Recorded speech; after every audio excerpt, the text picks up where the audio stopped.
నమస్కారం, శ్రీచరణ స్టూడియోస్కి స్వాగతం. ఈరోజు మనం మాట్లాడుకోబోయే వ్యక్తి మదన్ గుప్తా గారు.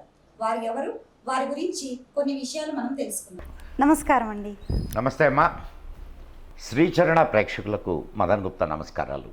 ఆయుర్వేదం గురించి చెప్పండి సార్. ఆయుర్వేదం మనిషిని ఒక ఒక వస్తువుగా చూడదు. ఓకే. ఏది చెవి, కాళ్ళు, చేతులు, ముక్కు, నోరు, పొట్ట, నడుము, ఇవన్నీ ఉన్నటువంటి ఒక ఆబ్జెక్ట్. ఏది అలోపతికి. ఆయుర్వేదం అట్లా కాదు. ఆయుర్వేదం మనిషితో ఉండే ఎమోషన్స్ను కూడా క్యాలిక్యులేట్ చేస్తుంది, కన్సిడర్ చేస్తుంది. ఓకే. దాన్ని పరిగణనలోకి తీసుకొని ట్రీట్ చేస్తుంది. అసలు ఆయుర్వేదం ఏం చెప్తాయా అంటే అధిక శాతం జబ్బులు నీ మానసిక రుగ్మత వల్లే వస్తాయని చెప్తుంది. అంటే మానసిక వికారాల వల్ల జబ్బులు వస్తాయి అని చెప్తుంది. నువ్వు ఒక చెడు ఆలోచనని చేసావు, ఆ చెడు ఆలోచన యొక్క నెగిటివ్ ఇంపాక్ట్ నీ శరీరం మీద ఉంటుంది.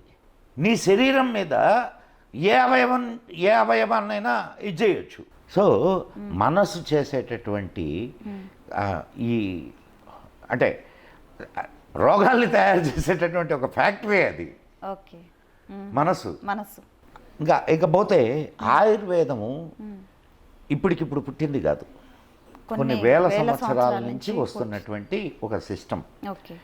అలోపతి మనకు 300-400 సంవత్సరాల క్రితం నుంచి మొదలైంది సిస్టమ్. ఏది బెటర్ అంటావు? వేల సంవత్సరాల నుంచి ఉంది. వేల సంవత్సరాల నుంచి అలోపతి తీసుకుంటే మ్యాక్సిమం అంటే ఒక 10 జనరేషన్స్, కానీ కొన్ని వేల జనరేషన్స్ నుంచి వస్తున్నది అది ఆయుర్వేదం. అండ్ వాళ్ళు అనేక రకాల పరిశోధనలు చేశారు. వాగ్భట్టు చరక సంహితలో ఆయన చరకుడు చెప్పినటువంటి మెడిసిన్స్ అయితే ఏమి, ట్రీట్మెంటు మెడిసిన్స్, వీటిలన్నింటినీ పరిశోధించి నిర్ధారించాడు. అంటే రీసెర్చ్ చేసి దిస్ ఈజ్ కరెక్ట్ అని చెప్పి ఆయన నిర్ధారణను ఇచ్చాడు. ఆయన చరకుడు చేసినటువంటి వర్క్ చరకుడు చేశాడు, కానీ చరకుడు చేసింది కరెక్టా కాదా? కరెక్టే. చరకుడు చేసింది కరెక్ట్ అని చెప్పడానికి చరకుడు చేసినటువంటి విధానాలు ఏవైతే ఉన్నాయో వాటి మీద పరిశోధన జరగాల.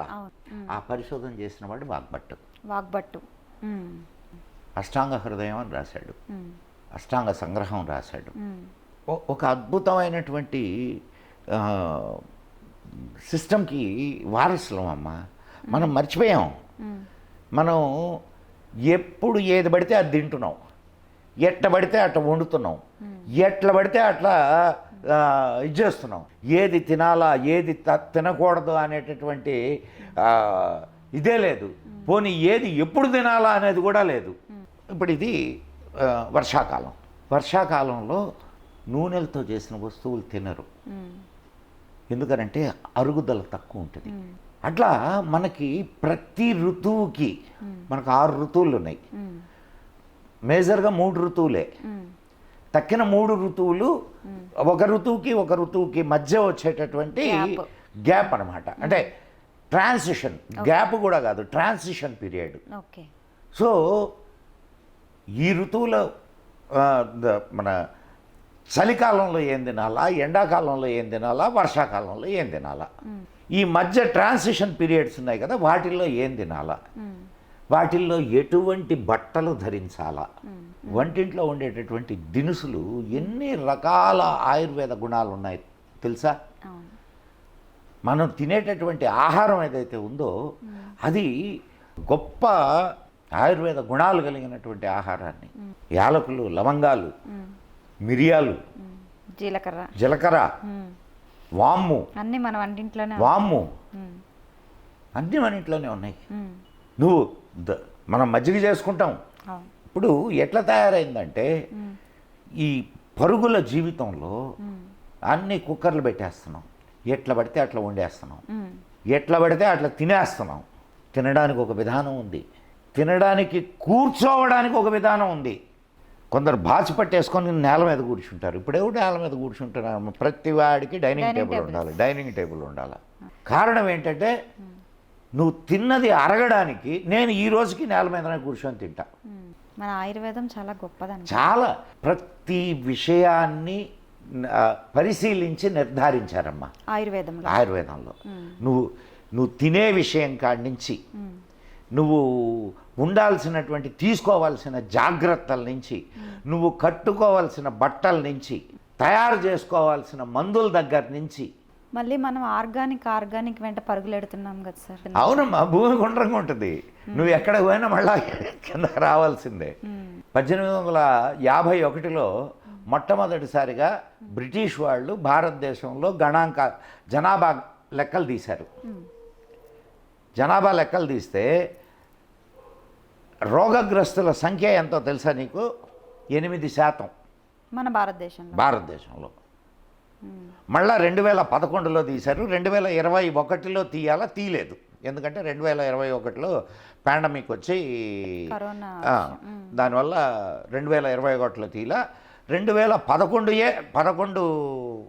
అప్పటి నుంచి 1851 నుంచి ప్రతి 10 సంవత్సరాలకు ఒకసారి జనాభా లెక్కలు తీస్తూ వస్తారు. 2011లో తీసినటువంటి జనాభా లెక్కల ప్రకారం భారతదేశంలో 1851లో తీసిన గణాంకాల ప్రకారం ఎంతమంది రోగగ్రస్తులు? 8% అన్నారు. 2011లో 73%. అంటే రోగాలు పెరిగినాయా, వైద్య విధానాలు పెరిగినాయా?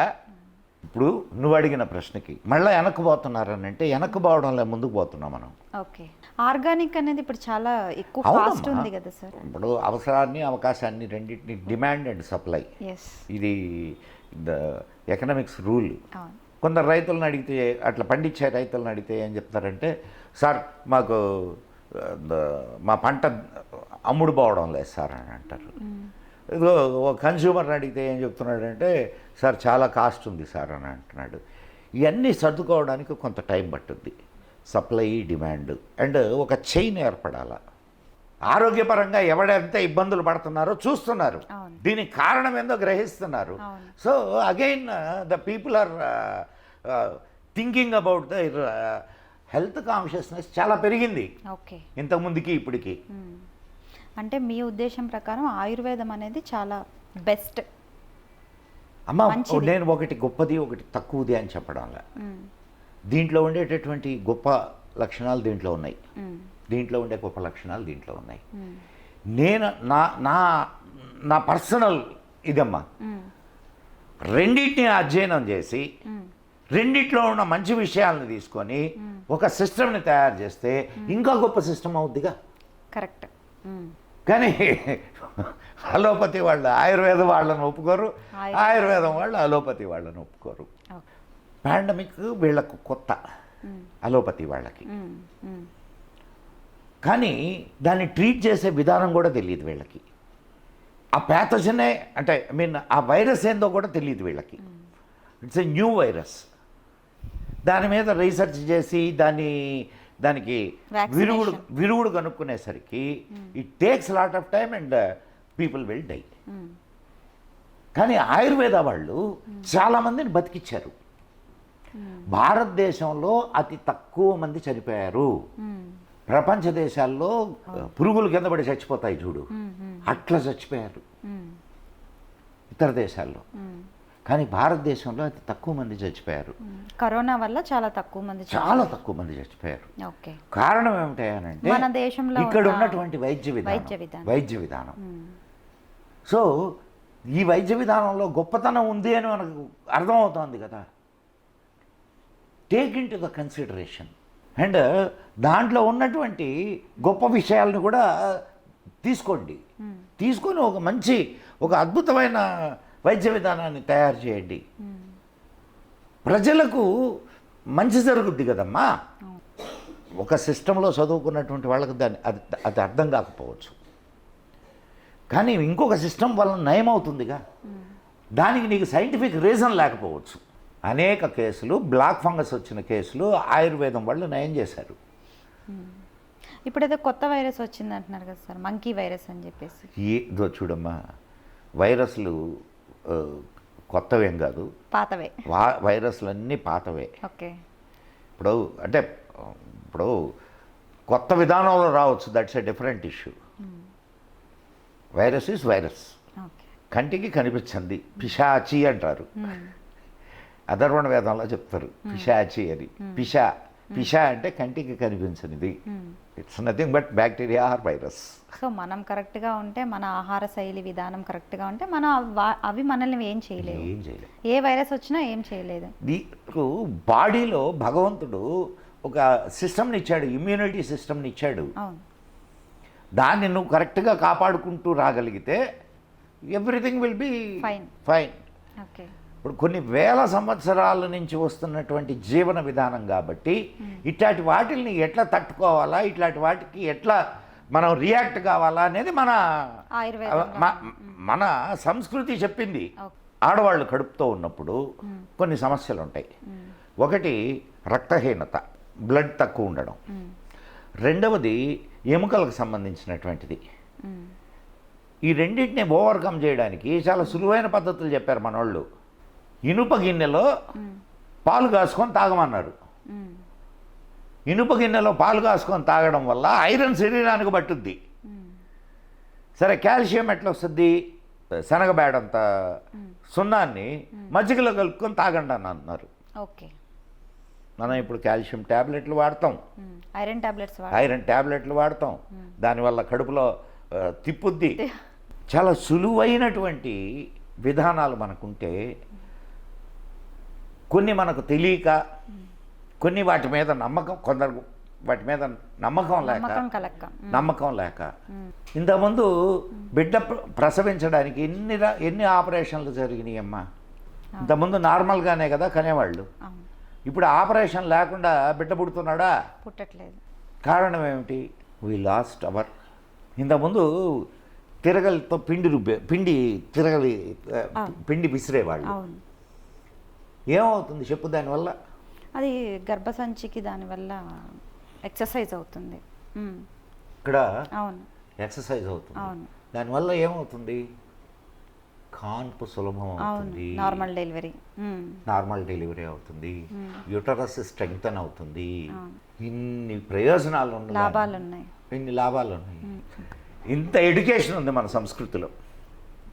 ప్రతి తల్లికి చాలా తెలుసమ్మా, ప్రతి తల్లికి ఒకప్పుడు.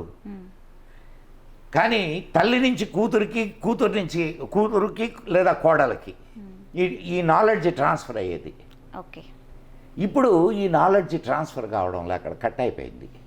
దాంతో ఇప్పుడు బిడ్డకి కడుపు నొప్పి వస్తే డాక్టర్ దగ్గరికి బయలుకెడుతున్నాం. వాడు ఇంత పొడుగు చీటీ రాసిస్తాడు, ఇన్ని మందులు రాసిస్తాడు, టెస్టులు రాసిస్తాడు. సో ఇంత డబ్బు కూడా సమర్పయామి. ఇంతకుముందు ఏం చేసేవాళ్ళు?